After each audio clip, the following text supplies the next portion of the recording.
जय श्री कृष्णा।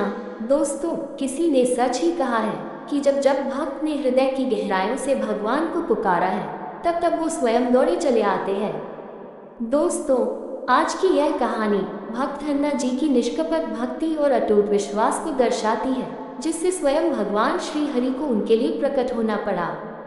दोस्तों, राजस्थान के टोंक जिले में एक छोटा सा गांव था, जहां किसान और मजदूर अपनी मेहनत से जीवन यापन करते थे। उसी गांव में एक किसान परिवार में धन्ना का जन्म हुआ। धन्ना बचपन से ही अत्यंत सरल स्वभाव के थे। वे गांव के अन्य लड़कों की तरह शरारतों में रुचि नहीं रखते थे, बल्कि अपनी ही दुनिया में खोए रहते थे। उनका मन हमेशा भगवान की लीलाओं और कथाओं को सुनने में लगता था। जब भी गांव में कोई साधु संत आते, वे उनके पास जाकर बैठ जाते और ईश्वर की महिमा सुनते। लेकिन एक समस्या थी। धन्ना जी के मन में एक सवाल बार बार आता कि भगवान आखिर कहाँ रहते हैं? वे किसी को प्रत्यक्ष क्यों नहीं दिखाई देते? गांव में लोग मंदिरों में जाकर मूर्तियों की पूजा करते हैं, लेकिन धन्ना को ये समझ नहीं आता कि ये मूर्तियां भगवान से कैसे जुड़ी हैं। एक दिन गांव में एक संत आए। उनके चेहरे पर अद्भुत तेज था। वे एक छोटे से मंदिर में ठहरे और वहां भगवान की पूजा करने लगे। धन्ना जी ने उन्हें ध्यान से देखा। वे बड़े प्रेम और भक्ति से एक पत्थर की मूर्ति को स्नान करा रहे थे, उसे सुंदर वस्त्र पहना रहे थे और फिर उसे भोग लगा रहे थे।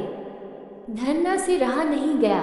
वे संत के पास पहुंचे और बोले, महाराज, यह आप क्या कर रहे हैं? संत मुस्कुराए और बोले, वत्स, मैं भगवान विष्णु की सेवा कर रहा हूँ। ये श्री हरि की मूर्ति है, जो साक्षात भगवान का ही रूप है। हम इन्हें प्रेमपूर्वक भोजन अर्पित करते हैं, और जब हम सच्चे मन से सेवा करते हैं तो भगवान इसे स्वीकार कर लेते हैं। धन्ना चकित हो गए। उन्होंने फिर पूछा, तो क्या भगवान सच में इस भोजन को खाते हैं? संत बोले, हाँ, लेकिन केवल सच्ची भक्ति और विश्वास रखने वालों के लिए ही वे प्रकट होते हैं। धन्ना के हृदय में भगवान के प्रति प्रेम और भी गहरा हो गया। उन्होंने संत से विनती की, महाराज, कृपया यह मूर्ति मुझे दे दीजिए, मैं भी भगवान की सेवा करना चाहता हूँ। संत पहले तो संकोच में पड़ गए, लेकिन फिर धन्ना जी की मासूमियत देखकर उन्होंने वह मूर्ति दे दी और कहा, वत्स, इस मूर्ति की सेवा पूरी श्रद्धा से करना, भगवान अवश्य तुम्हें आशीर्वाद देंगे। धन्ना जी बड़े आनंदित हुए। वे मूर्ति को अपने घर ले गए और एक पवित्र स्थान पर स्थापित किया।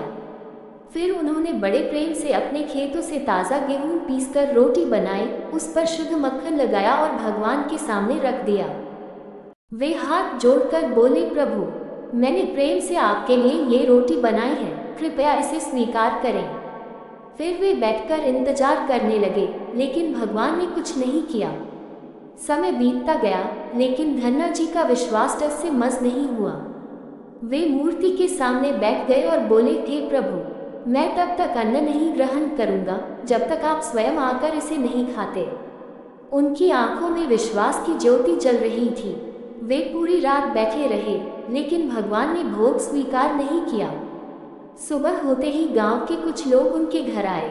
उन्होंने देखा कि धन्ना जी भूखे प्यासे भगवान की मूर्ति के सामने बैठे हैं। गांव के एक व्यक्ति ने कहा, धन्ना, यह मूर्ति है, यह कोई जीवित व्यक्ति नहीं जो रोटी खा सके।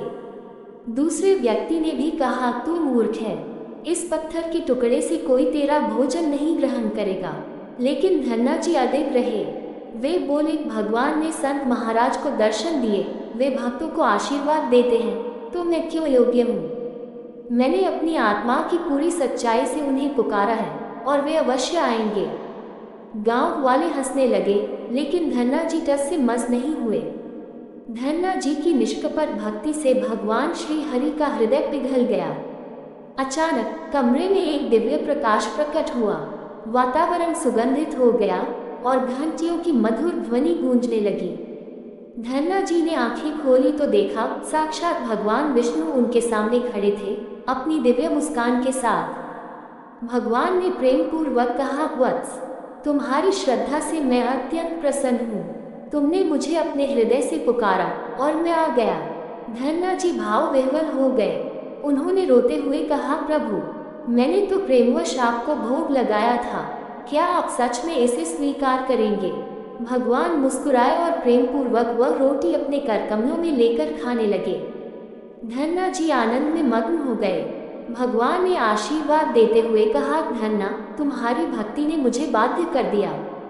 जब भी तुम मुझे पुकारोगे मैं अवश्य आऊँगा।